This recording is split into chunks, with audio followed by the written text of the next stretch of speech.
Madame, Monsieur, bonjour, bienvenue sur votre émission Ma part de vérité de ce dimanche en direct sur Golf TV Africa, sur Golf FM Africa, la 105.7 et sur Golf TV Bénin, sans oublier notre chaîne YouTube Golf Média.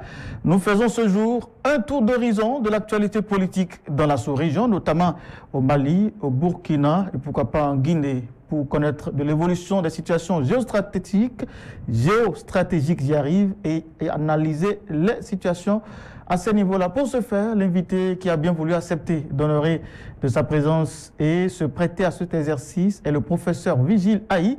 Vigile Aï est un expert en intelligence stratégique de surcroît, génie pharmaceutique et chimique, président de l'Association des promoteurs des établissements privés de l'enseignement supérieur au Bénin, promoteur de l'Université IRGIB Africa. Professeur Vigile Aï, bonjour. Bonjour, cher ami. Merci d'accepter notre invitation. Merci aussi. Alors, d'entrée, professeur Vigile Aï, nous allons jeter un coup d'œil sur l'évolution de l'actualité au Mali. Comment se porte aujourd'hui le Mali selon vous? Merci. Permettez-moi de dire déjà joyeux Noël à l'ensemble de vos téléspectateurs et de tous ceux qui vous suivent sur vos différents canaux médias. Et nous dirons également joyeux Noël, signe de paix, ou du moins souhait de paix à l'ensemble des Africains, mais particulièrement à ceux qui résident dans les pays dont nous allons parler au cours de cette émission. La situation au Mali, s'il faut en parler, ça fait quelques mois déjà que nous ne nous sommes pas retrouvés et que un temps donc que nous avons mis à profit pour observer et décrypter donc tout ce qui s'est passé ces six derniers mois. La situation la plus récente, donc, c'est l'évolution du dossier des 46 détenus, des militaires ivoiriens détenus pour les raisons qui ont été évoquées et qui de plus en plus paraissent crédibles, en tout cas du point de vue de la version des autorités maliennes. Plus précisément, le mercenariat. Ils sont accusés d'être des mercenaires. Voilà, le mercenariat avec toutes ces appellations possibles. Et nous pouvons dire que déjà au niveau de la sous-région, la position du Mali commence à se normaliser, donc à se décrisper. L'acceptation, après la visite du ministre ivoirien de la Défense, qui n'est pas n'importe qui, vous le savez, c'est le frère à l'autre, donc le président de la République de Côte d'Ivoire, donc une délégation de très haut niveau qui a pu convaincre les autorités de Bamako qui ces derniers mois se sont complètement radicalisées en raison des informations pertinentes dont elles disposaient. Il y a 2 semaines, les Nations Unies et même le Conseil de paix de l'Union africaine avait voulu jeter à nouveau de l'huile sur le feu et embraser la situation sur ce front-là, sur ce front où rien n'aurait été intéressant pour nos pays, puisque la mésentente entre le Mali et la Côte d'Ivoire a provoqué ces 2 dernières années beaucoup de difficultés, et particulièrement ces 4 derniers mois, il y a eu pas mal donc d'infiltrations exprès ou comment dirais-je, volontaires ou involontaires de part et d'autre. Vous n'êtes pas sans savoir que en Côte d'Ivoire actuellement stationnent près de 5000 militaires et éléments des forces spéciales françaises.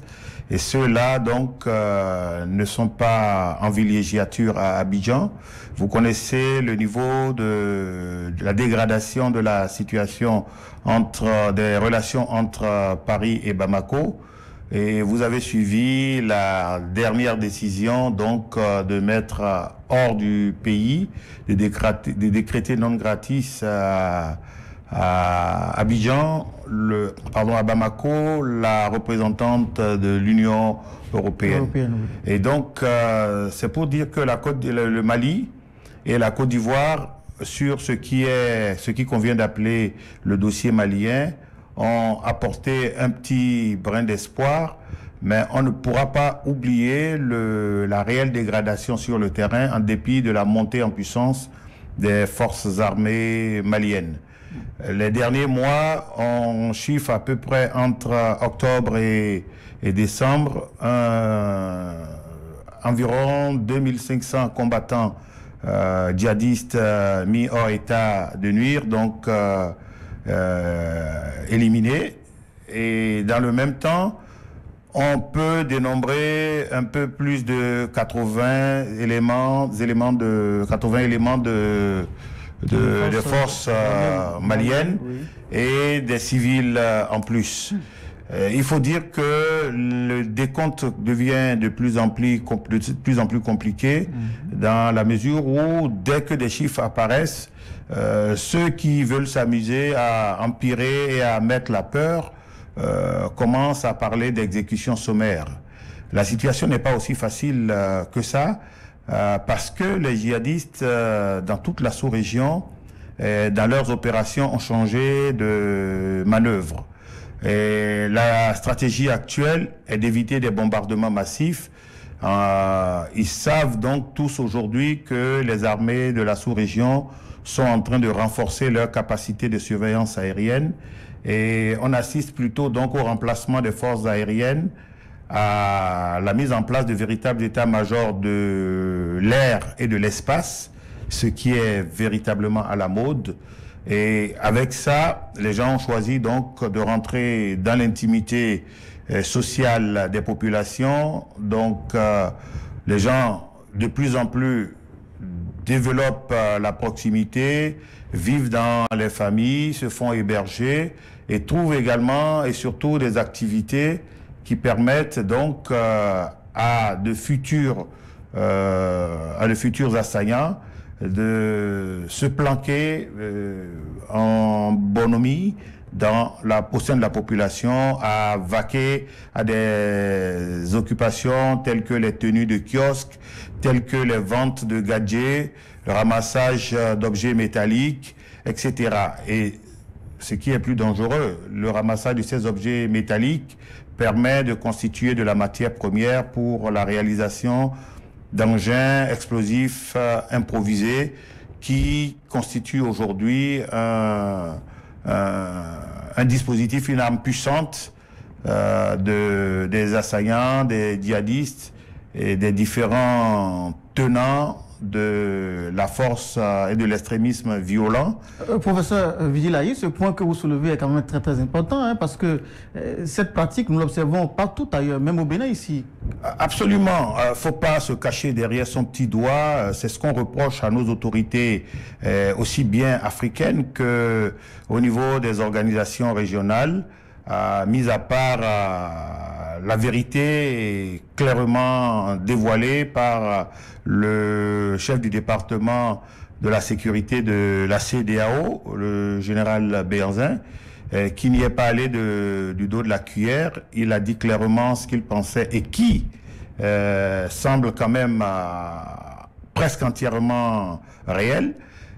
Dans toute la sous-région, c'est la même situation.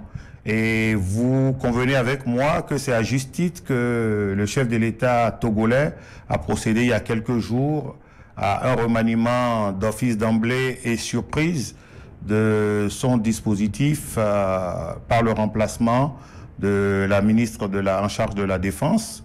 Il a récupéré donc le portefeuille qu'il détenait jusque-là. Et en plus de ça, le chef des armées a été remplacé. Et je vous disais tout à l'heure que la logique actuellement, c'est de la mise en place dans nos pays d'états-majors réels avec en position avancée un état-major opérationnel de l'air et de l'espace. L'actuel chef d'état-major donc des forces togolaises, pour expliquer ou pour renchérir, est donc l'ancien chef d'état-major de l'air du Togo.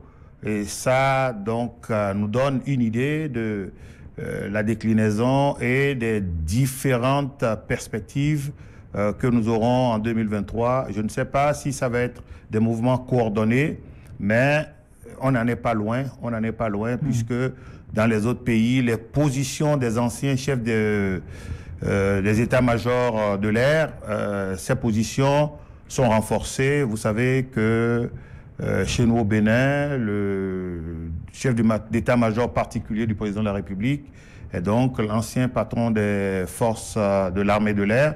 Et au Burkina Faso, au Mali, c'est presque la même chose. Alors, professeur Vigilaï, au regard des développements que vous avez faits concernant le Mali, et dites-nous, est-ce qu'on peut retenir que le Mali aujourd'hui a quand même réussi à s'imposer dans la balance au regard de tout ce qui a été fait? Ah oui, on n'attendait pas la bande des 5 colonels comme on aime les appeler, ou certains plus laconiquement avec de la mauvaise foi, les putschistes. On ne les attendait pas résister aussi longtemps. Je peux vous dire que les investissements en déstabilisation ont été massifs. Vous pouvez imaginer que des services occidentaux ont déployé plus de 400 professionnels, des agences, des individus de tout type de profil, de tout type d'acabit pour déstabiliser donc l'équipe au pouvoir à Bamako. Malheureusement, on a utilisé, manipulé les organisations sous-régionales, certains chefs d'État, des gouvernements, etc. Nous pensons qu'ils ont bien tenu, mais la dégradation de la situation économique va très probablement inactiver leur élan, parce qu'il faut avouer qu'une partie donc des recettes fiscales s'évapore. Il faut avouer que le champ de construction, les réformes administratives et structurelles nécessitent beaucoup de moyens, nécessitent du temps. Il y a le sabotage local, le sabotage massif venant des anciens partis politiques qui veulent donc inactiver le système, parce que ce qui serait en téléchargement, c'est un renouvellement inédit de la classe politique malienne. Et c'est un exemple qui va être redondant, qui va être repiqué un peu partout. Et je l'avais dit il y a 6-8 mois, ou peut-être 1 an, qu'une partie du modèle viendra de ce qui se passe à Cotonou, avec des conditions, des impératifs qui pourraient limiter la prolifération des partis politiques. Vous savez, dans ces pays, c'est beaucoup plus ethnique, régionaliste et beaucoup moins idéologique. Alors, professeur Vigilaï, l'investissement est massif et, dit-on même, diversifié pour déstabiliser le Mali. Mais est-ce qu'aujourd'hui, les perspectives sont en faveur du Mali pour quand même rester droit dans la ligne de pouvoir résister à cette déstabilisation? Alors, on a tout intérêt à ce que ça tienne. Les gens ont beaucoup évoqué le soutien de la Russie, le soutien militaire. Il faut dire que le soutien de la Russie ne se limite pas au renforcement des moyens militaires, des moyens de défense. Il y a la facilitation de la coopération économique avec d'autres pays, la Turquie, l'Iran, la Chine. Il y a également dans la sous-région de petites ouvertures qui ne sont pas négligeables, même avec le Sénégal qu'on a connu très opposé au régime militaire de Bamako. Le Sénégal, complètement exsangue par sa situation, sa conjoncture politico-sociale et économique, commence donc à laisser les vannes ouvertes, parce que c'est pas moins de 400 milliards de transit par le port de Dakar. Je pense même que ce n'est pas annuel. Il semblerait que ce soit semestriel. Là, à ce niveau, je m'embrouille un peu avec les chiffres. Mais je dois vous dire qu'il y a beaucoup de chiffres, beaucoup de changements ces 6 derniers mois. Il y a des apports des banques extérieures. C'est là aussi qu'il va falloir faire très attention. Des apports islamiques, des fonds de développement islamique, et en lieu et place des fonds de développement occidentaux jusque-là observés. C'est juste une remarque, ce n'est pas une désapprobation. Et le renforcement du capital humain qui est en cours, mais je le répète, hein, c'est une seule hirondelle ne fera pas le printemps si l'ensemble des tendances politiques, des obédiences ne se ralliaient pas. Ce ne sera pas en faveur du Mali, puisque le plan de, comment dirais-je, des djihadistes est en train d'être peaufiné, et ce sera donc une attaque massive terroriste, donc par des explosions pour empêcher les troupes d'avancer. C'est des attaques aériennes face à face, puisque on apprend également que de l'autre côté des assaillants, il y a renforcement des arsenaux, notamment au niveau des drones. Et c'est là où nous ne pouvons pas nous poser des questions, nous interroger sur la sincérité de certains pays, y compris africains, l'Algérie par exemple. En Algérie, le régime a été jusque-là suffisamment élégant, en coopération avec les autorités de Bamako, mais on a l'impression que parfois les réactions du régime d'Alger vont dans le sens d'endiguer, de faire en sorte que le terrorisme ne vienne pas les envahir et qu'on les dégage, qu'on les botte out chez le voisin. La seconde chose, c'est un peu cette ségrégation arabo-berbère par rapport aux autorités de Bamako, qu'on prend beaucoup plus pour les négroïdes qui exploitent les frères des autres, donc les Touaregs, les Peuls, ceux qui donc ont des peaux un peu plus claires. Et donc il faut pouvoir résoudre ce problème. Et la tendance donc du conflit qui paraissait être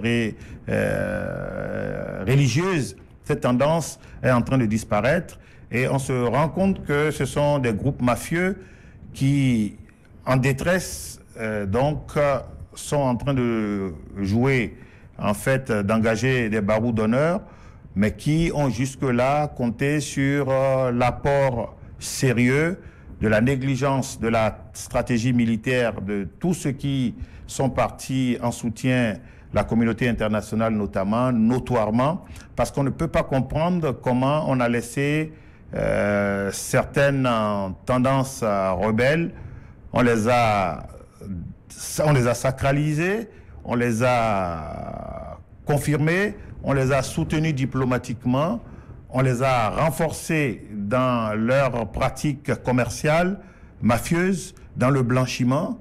Et aujourd'hui, on se plaint, ce sont beaucoup de sous.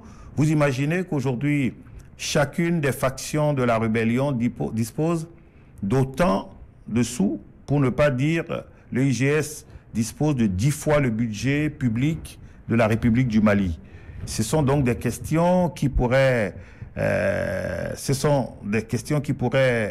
jouer très négativement sur la progression de la récupération de l'espace territorial du Mali qui est en cours, parce que ce sont des revers qu'on attend malheureusement pour les 2 mois qui s'annoncent, l'après-période des fêtes, qui semble être peut-être une période d'accalmie, mais en réalité, c'est une période de préparation de part et d'autre. Oui, préparation de part et d'autre, dites-vous, vous avez remarqué avec nous et vous l'avez souligné, l'acquisition des drones de la part du Mali, la formation des militaires et autres.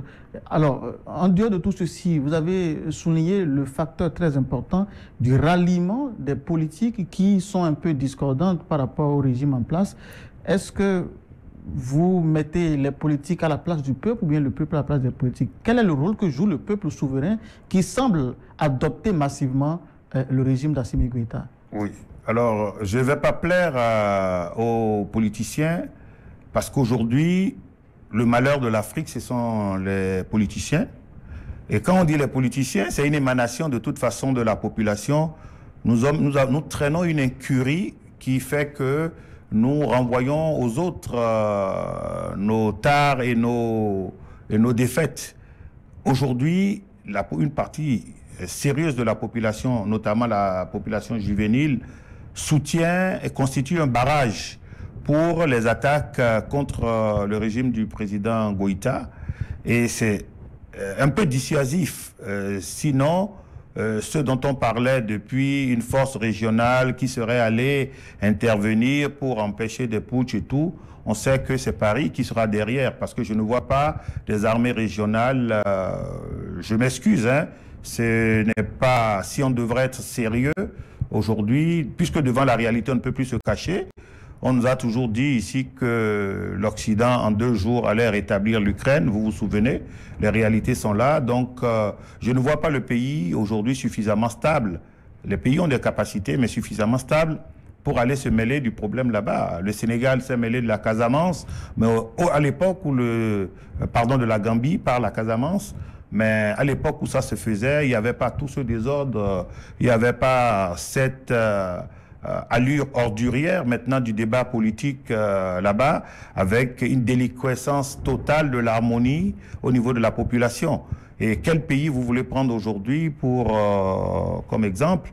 Et donc, effectivement, le Mali, aujourd'hui, la population devra jouer un très grand rôle dans le démantèlement des partis d'affaires, des partis politiques criminels, parce que vous avez suivi, les partis politiques qui sont restés au pouvoir, des individus sont détenteurs dans leur compte de 40 milliards de francs CFA, et qu'est-ce qu'ils en vont en faire?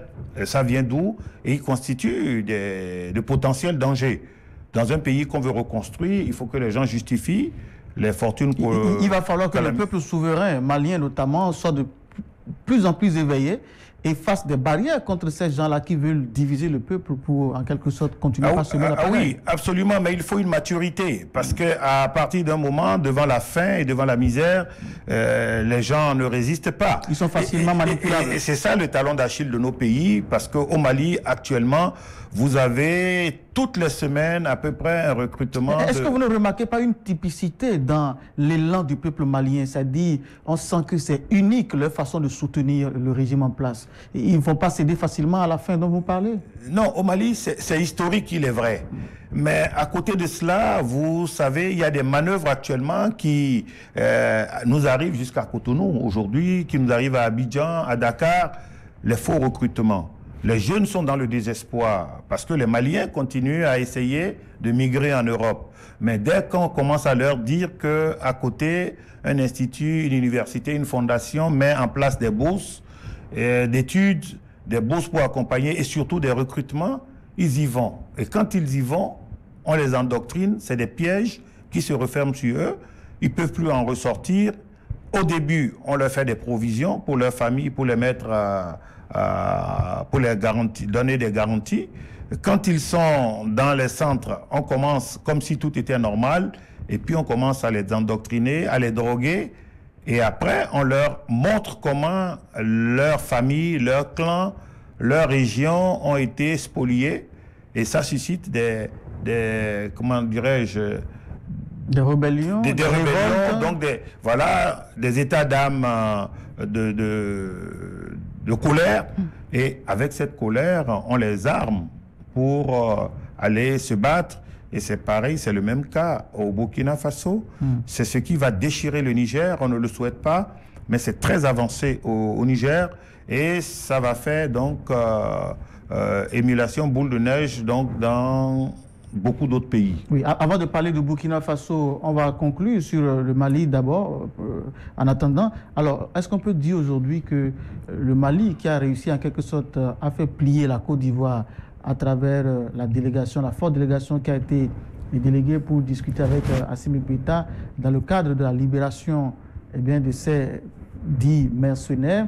Alors, nous avons également remarqué que le Mali a décidé d'expulser l'autre représentant de l'Union européenne. Est-ce que cette décision forte aujourd'hui, on peut l'assimiler à une souveraineté ou bien on peut estimer ça comme une faiblesse de la part de ce régime-là? Non, il faut reconnaître que certains de nos gouvernements sont d'une complaisance inacceptable avec ces représentants d'organisations internationales présumés être des bailleurs de fonds, en réalité, qui prennent nos fonds pour nous les ramener au millionième près et pour nous distraire. Je pense qu'aujourd'hui, l'acte qui a été posé par le régime de Bamako est un acte fort.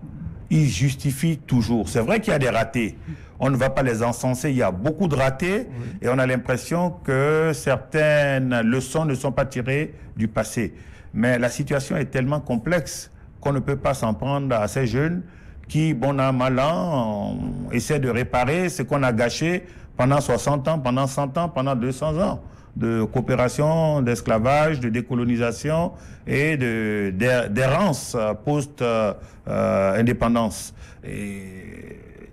Il va falloir faire en sorte, parce que vous avez vu, la Grande France n'a pas hésité à interdire l'accès à son territoire de ressortissants quand même de communautés européennes. Non Union européenne forcément, mais de partenaires directs et de citoyens européens à qui on reproche de constituer de véritables dangers pour la France. Et donc, s'il y en a qui constituent des dangers pour nos pays, il faut les expulser. Et moi, je vous dis aujourd'hui, ils sont nombreux. Il y a beaucoup d'organisations non gouvernementales, beaucoup de simulacres, de structures de soutien qui sont en train actuellement d'utiliser, de mettre devant donc des correspondants locaux pour contourner les réformes agraires, pour contourner la législation sur l'acquisition de domaines. Et ça se passe partout, dans tous les pays africains actuellement. On est en train d'apprivoiser nos lois, de les contourner et de récupérer massivement des terres dont le retour donc de la restitution après constituera comment dirais-je, un motif de conflit et de conflits qui pourraient être sanglants. Alors, ce ne sera plus seulement la France, ce ne sera plus seulement la France, parce que la Chine est en train de le faire. C'est très alarmant et les agences de surveillance et d'analyse stratégique sont également unanimes. Les regards sont convergents. Il faut qu'on fasse très attention avec ce qui se passe.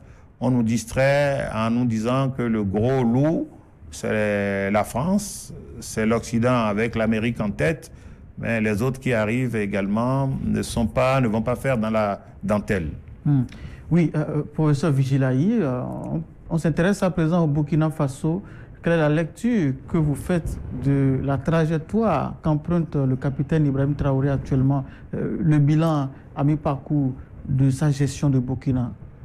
Alors, le président Traoré, lui, a opéré quand même un revirement par rapport à son prédécesseur, son ancien patron, un revirement notable, notable à 90 degrés, on peut dire, parce que ce n'est pas du tout au tout. Et il pense que la solution, c'est de radicaliser les combats, de les endurcir et de mettre le vis-à-vis en posture de négociation, en position de faiblesse, je dirais. Et donc, c'est la lecture principale qu'il faille retenir, mais le cas est similaire et comme on le disait, c'est tous les pays africains. Vous avez des allées-venues inexplicables d'anciens diplomates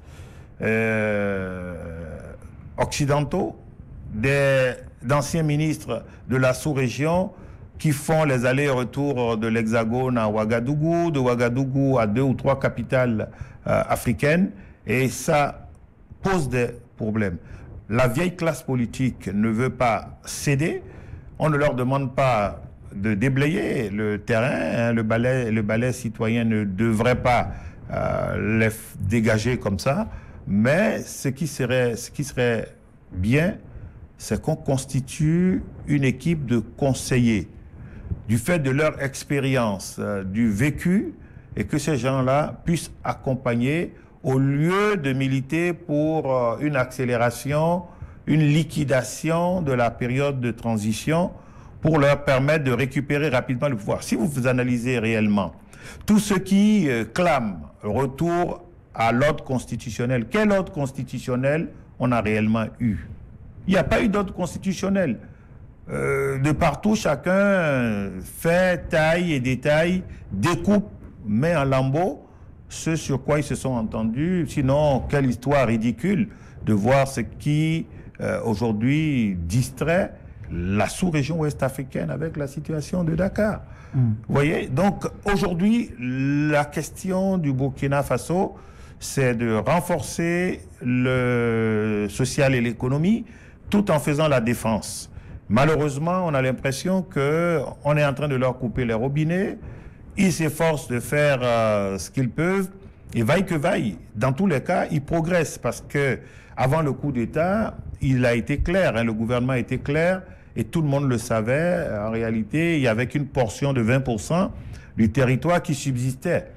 Et là, aujourd'hui, ils sont en train de remonter, mais ils vont, avec l'intoxication qui se fait, parce que c'est une réelle intoxication pour justifier les réductions budgétaires au niveau international, l'accompagnement des organisations de bienfaisance, de soutien et autres, et même la méfiance des autorités régionales légalement installées. Je mets vraiment entre plusieurs griffes. Et donc, on entretient la méfiance en annonçant l'arrivée, l'exploitation de mines d'or au niveau du Burkina Faso, donc des gens qui n'appartiennent pas à l'establishment industriel de pillage des mines du Burkina Faso, comme c'est des anciens Slovaques, c'est des Slovaques, des Slaves en général. On dit que c'est la Russie qui prend, alors que les gens sont dans le pays depuis 20 ans. C'est aujourd'hui donc qu'on estime que c'est le gouvernement putschiste qui les aurait amenés pour préparer la place à l'arrivée à Wagner. Je vous dis qu'il va falloir faire très attention parce qu'au lieu d'envoyer des assistants techniques aux frais de ceux qui veulent aider pour développer l'enseignement, l'agriculture et autres, l'éthique, on va en parler parce que ça fait partie du conflit et du combat. Au lieu donc de le faire, on prend pour nos pays 200, 300 personnes pour s'occuper de nous, pour nous déshabiller, pour nous dépouiller, pour nous amener à la vérité que nous sommes des incapables et que la démocratie n'est pas faite pour les Africains.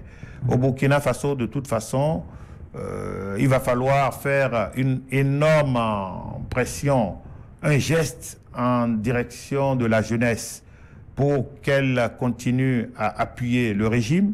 Mais la jeunesse ne va pas continuer parce qu'une fois affamée, elle va être manipulée, inévitablement, quel que soit leur niveau d'engagement et de nationalisme, de patriotisme.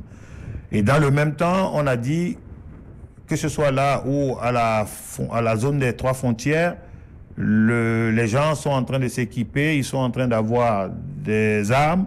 Et vous savez que même des armes qui ont été convoyées sur les bords de la mer Noire et dans le combat, dans le conflit russo-ukrainien, certaines armes sont en train de revenir. Le président nigérian a tiré sur la sonnette d'alarme avec beaucoup d'insistance et on espère que là également on fera... nos frontières demeurent poreuses. Le gain facile, en dépit de tout ce qui se met en place, persiste. Et la jeunesse est la plus grande coupable de ce qui arrive aujourd'hui. Et faites attention, tout le monde veut briguer des postes politiques. Tout le monde, et dans tous nos pays. Et donc les 3 voies sont royales, c'est se mettre dans le mécénat, les organisations non gouvernementales, et puis après, on tourne un peu autour de la communication et de l'information.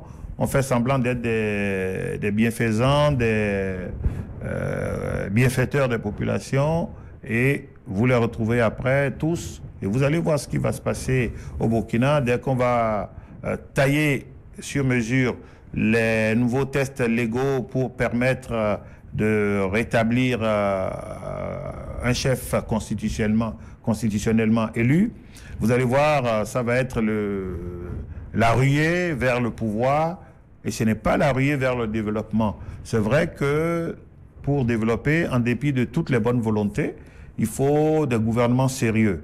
Mais malheureusement, aujourd'hui, si ça n'était pas verrouillé, mais les anciennes puissances tutélaires vont dire que ce n'est pas du multipartisme intégral, comme si c'était le passage obligé pour nos pays.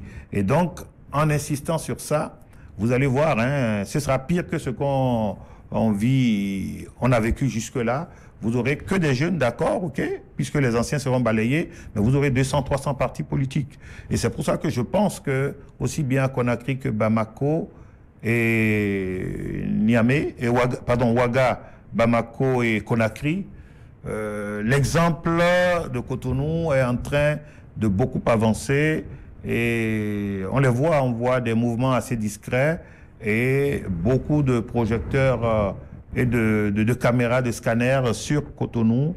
Nous aurons peut-être à quelques nuances près des photocopies de constitution dans la sous-région. Oui, professeur Vigilaï, nous allons rester toujours à Ouaga, au Burkina Faso, pour être plus précis. Alors, le président, le capitaine Ibrahim Traoré, continue d'exprimer la marque de sa détermination. Le dernier acte en date, c'est l'expulsion de la représentante de l'ONU au Burkina Faso. Vous, comment interprétez-vous cet acte-là? Oui, alors effectivement, tout à l'heure, je me suis mépris en parlant de Bamako par rapport à la représentante de l'ONU. Oui. Bamako, en fait, c'était l'un des coordonnateurs du système des Nations Unies aussi. Et il n'y avait pas eu autant de tapage chez Ouagadougou que le tapage a été... C'est un signal fort, c'est un signal bien fort, parce qu'on ne peut pas continuer à laisser la presse internationale et puis des milieux crédibles que constituent donc les relais, les structures du système des Nations Unies, décréter des choses, faire de la déstabilisation, parce que c'est quand même de la déstabilisation sérieuse. Quand vous avez des informations qui proviennent de ces structures, on les prend pratiquement comme agents comptants. Et donc, aujourd'hui, Ouaga, Bamako, surtout, et puis Conakry un peu après, prennent toujours des décisions en se concertant. Et je pense que ceux qui ont regretté... Vous êtes sûr de cette union de force-là entre les trois pays? Absolument, absolument, ça fonctionne beaucoup. Et je pense que beaucoup d'autres pays de la sous-région essaient de se mettre dans le schéma, parce que la coordination de l'information et du renseignement va permettre de donner un coup d'arrêt. Mais c'est vrai, ce que je vous disais aussi, c'est des milliers de personnes qui sont engagées par les pays dont on parle pour infiltrer et pour organiser vraiment l'isolation du dispositif qui se met en place pour que le network arrête de fonctionner. Mais pour ces pays, c'est bel et bien vrai. Si en Guinée, c'est en train d'être parasité par les proches non présents sur le territoire du président guinéen, dont les anciens amis des services, des unités de la Légion étrangère, qui essaient donc de le faire tanguer sur ses positions, sans quoi ils s'entendent parfaitement. Et je vous dis que c'est cette parfaite entente qui a inhibé les élans de la Côte d'Ivoire de montrer ses muscles. Vous voyez, les peuples, les populations Djoula et autres dans la zone ont suffisamment de liens, et les chefs traditionnels ont joué en harmonie avec les chefs d'État de ces trois pays qui ont déployé quand même une discipline, enfin une diplomatie sociale, je dirais, en allant vers leur tradition, parce que, Dieu merci, dans certains pays, en Afrique encore, on a la chefferie traditionnelle qui a son aura et qui a ses capacités, qui a ses pouvoirs. Heureusement que tous ne sont pas allés avec leur grand boubou, devenir de gros marcheurs aux petits pieds et qui s'impliquent dans des partis politiques. Je crois que là aussi c'est très important parce que ce sont ceux-là qui vont réguler quand ça va chauffer. Et inévitablement ça va chauffer puisque des gens ont chaud et préfèrent que nous n'ayons pas, nous, la quiétude pour échapper aux dispositifs planétaires mis en place pour garder sous boisseau et se garantir de nombreuses possibilités de matières premières. Je vous rassure et je vous confirme que la cohésion entre les régimes de ces trois pays est établie et justement on empêche le Tchad. Vous savez, c'est une question de promotion de génération.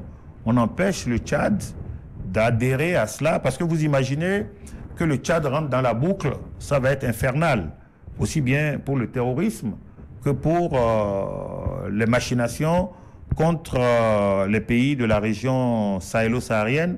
Ça va être quand même parce que ce sont des forces dont les capacités sont avérées aujourd'hui, même s'il s'agit de pays en crise interne, pas loin de la... Vous faites foi à la crédibilité du Tchad de pouvoir jouer son rôle dans ce cercle-là? Non, mon souhait est que le Tchad puisse le faire parce qu'autour du président Déby Junior, il y a beaucoup, en majorité, de voix et de pression militaire, donc de chefs militaires qui souhaiteraient que l'alliance se fasse. Mais vous savez que le régime de N'Djamena est pris en otage.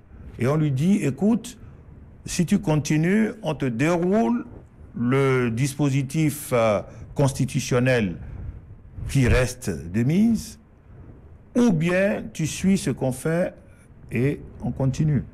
Vous imaginez, il y a plus de liaisons aériennes entre Paris et N'Djamena que Paris, Cotonou et Lagos. Je ne dirais pas Paris, Cotonou et Lomé. Lomé aussi a beaucoup de rotations.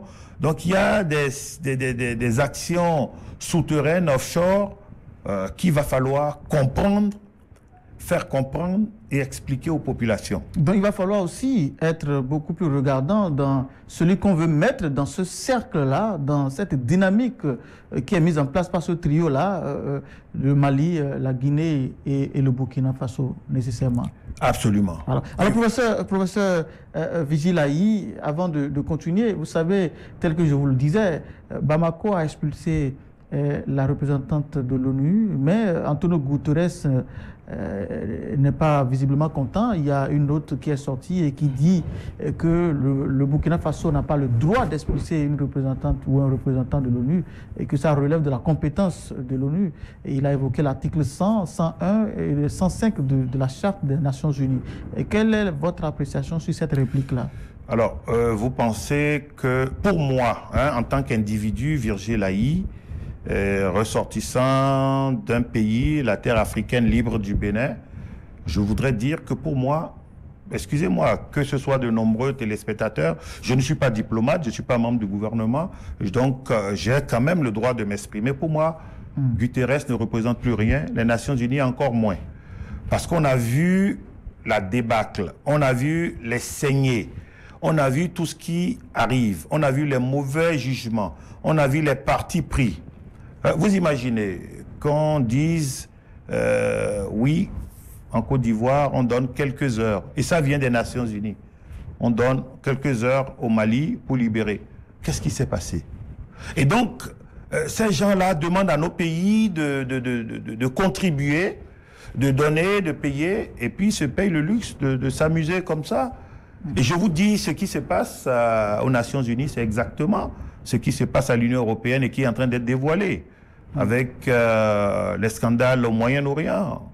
Je pense que les Nations Unies doivent être faite, c'est ça, hein? Oui. L'Organisation des Nations Unies doit être relue, c'est dépasser, c'est périmer, et puis c'est de l'affairisme. Moi, je m'étonne que des Africains ou d'autres citoyens, au moment où d'autres citoyens, moi j'ai lu les commentaires ces 48 dernières heures de plusieurs chaires d'analyse politique, sciences politiques, et sciences sociales, diplomatie et relations internationales, moins de 3% sont de l'avis de Guterres. C'est vrai que de temps en temps, il faut élever des lois, des voies, des dispositions de régulation. Mais aujourd'hui, on se rend compte que tout devient vil. Et c'est très dangereux pour ceux qui se préparent.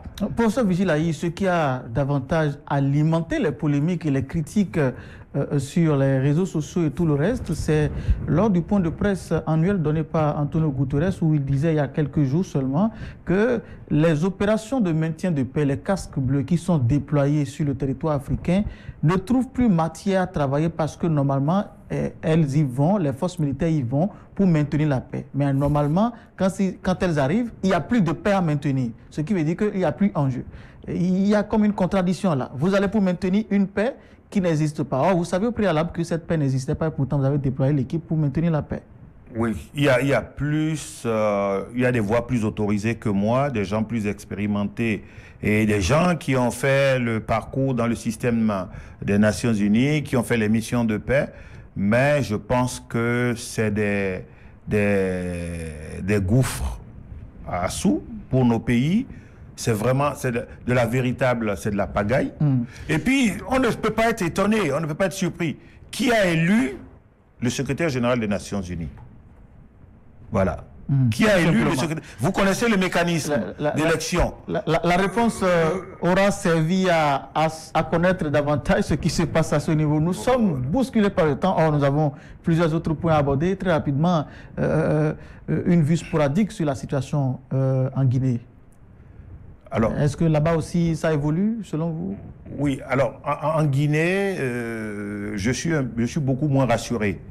Je suis beaucoup moins rassuré et j'ai peur que le président ne soit pris en otage par les lobbies militaro-industriels qui voient le potentiel minier du pays et qui constatent également le niveau de, comment dirais-je, d'élitement social et la mésentente au niveau des politiciens.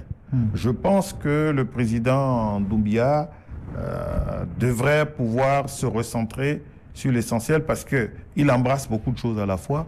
Actuellement, la Guinée est focalisée sur le procès d'Addis Camara et de ses co-accusés. Et c'est ce qui s'est passé au Burkina. On a mis du temps à accuser les gens et ça a permis une progression de plus de 30% pendant la période du procès. Et donc, c'est ce qui se passe là-bas. On a l'impression que les gens s'amusent. On doit aller à l'essentiel. On doit aller à l'essentiel tout de suite. Si, pour une fois, les États-Unis d'Amérique ont sanctionné certains, dont le fils à l'ancien président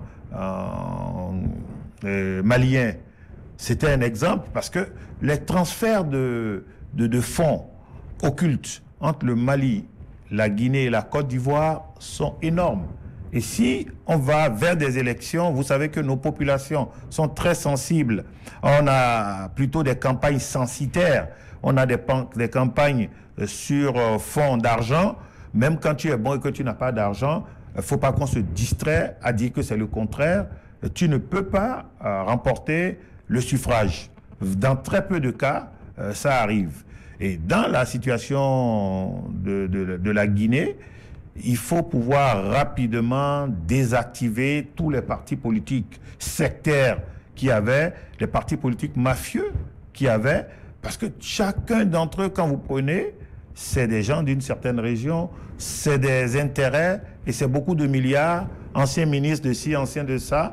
Vous n'avez aucun ancien chef d'entreprise, entrepreneur privé ou social qui se retrouve à la tête de ces partis. C'est le vrai désordre et je pense que lui, sans avoir déjà beaucoup d'affrontements directs, de problèmes de djihadisme, et d'intégrisme et d'extrémisme violent, qui couvre quand même, hein, qui couvre. Et il a beaucoup plus de problèmes parce que c'est un peu la jeune belle demoiselle que tout le monde veut courtiser. Les enjeux sont énormes. Oui. Les enjeux sont énormes. Professeur Vigilayi, cet enjeu ou ces enjeux qui sont énormes et qui sont pilotés aujourd'hui par le Mali, il faut le reconnaître, hein, qui représente la vitrine de cette dynamique-là, suivie par le Burkina Faso. Et nous espérons aussi que la Guinée aussi reste dans ce cercle-là, en tout cas selon les commentaires ça et là. Dites-nous, qu'est-ce qu'il y a lieu de faire aujourd'hui pour maintenir cette dynamique-là? Vous parliez d'éthique entre-temps. Ah oui. Nous avons une situation où on se focalise sur le lendemain immédiat. Et ce qui va arriver, c'est que dans 5 ans, 10 ans maximum, nous allons être déconnectés. Et pour faire n'importe quoi, on va devoir externaliser. On va faire appel aux autres. Parce que quand vous faites une analyse de la situation, dans ces pays que vous avez évoqués, il y a 30% des gens qui ne vont plus à l'école du fait de la guerre.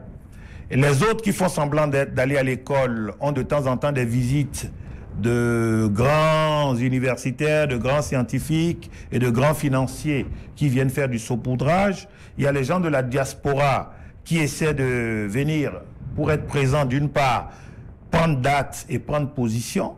Et puis vous en avez qui viennent juste parce qu'il y a la famille. Et on envoie tout le monde à l'école.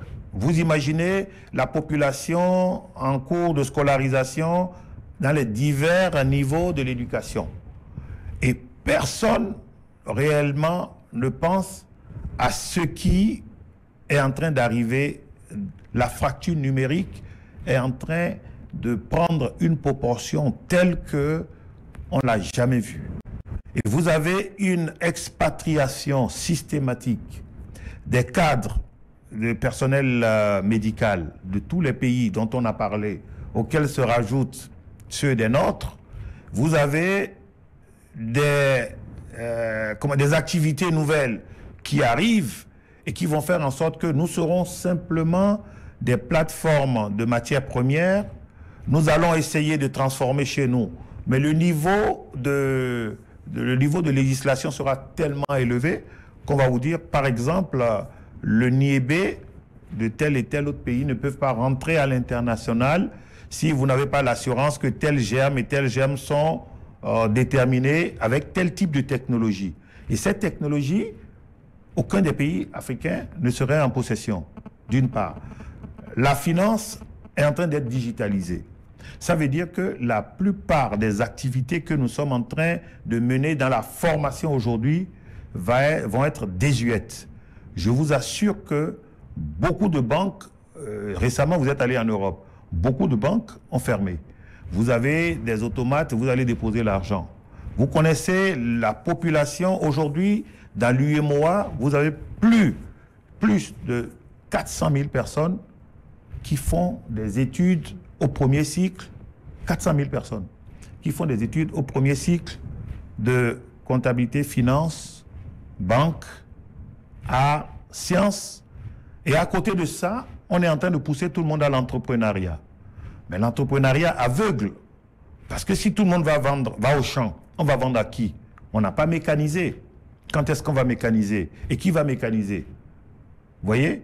Et toutes les autres activités, les activités médicales, pharmaceutiques, analytiques, technologiques, sont en train d'être déshumanisées. Donc, on va dans l'automatisme et cette automatisation va nous amener à peu près, avec l'intelligence artificielle, à un renchérissement donc de certaines des coûts, de la ça va rendre prohibitif un certain nombre comment dirais-je, de secteurs à financer. Et ça va être plus grave parce que le taux de chômage, en dépit des efforts des différents gouvernants, le taux de chômage, ne vous en faites pas, hein. Dans 5 ans, le chômage va être extrêmement grave. Et ce qu'on forme à l'entrepreneuriat, vous imaginez, quelqu'un finit sa licence de philosophie. On sait que en philosophie, on peut déboucher sur d'autres choses, surtout aujourd'hui la morale a déserté le forum. Il faut investir dans la morale, dans redéfinir le profil citoyen des populations. On les amène toujours tout de suite dans des incubateurs pour qu'ils apprennent à créer des entreprises pour vendre du haricot, des produits manufacturés et autres. Donc il faut une définition. Et c'est tout ça qui aurait été réussi, qui nous permettrait, dans tous ces pays, y compris les nôtres, de relever les défis. Mais si on ne le fait pas, et qu'on copie les autres, hein, aujourd'hui on met ceci, on met cela, et c'est ce qui est en train d'arriver. Si vous faites attention, il y a une politique globale dans certains pays qui monte, où on dit la dématérialisation, mais la dématérialisation, c'est pas ce qu'on fait là. Oui, professeur Vigilaï, oui. On va conclure cette émission en quelques secondes. Oui. Nous sommes déjà à la fin. On va conclure. Oui. Ok.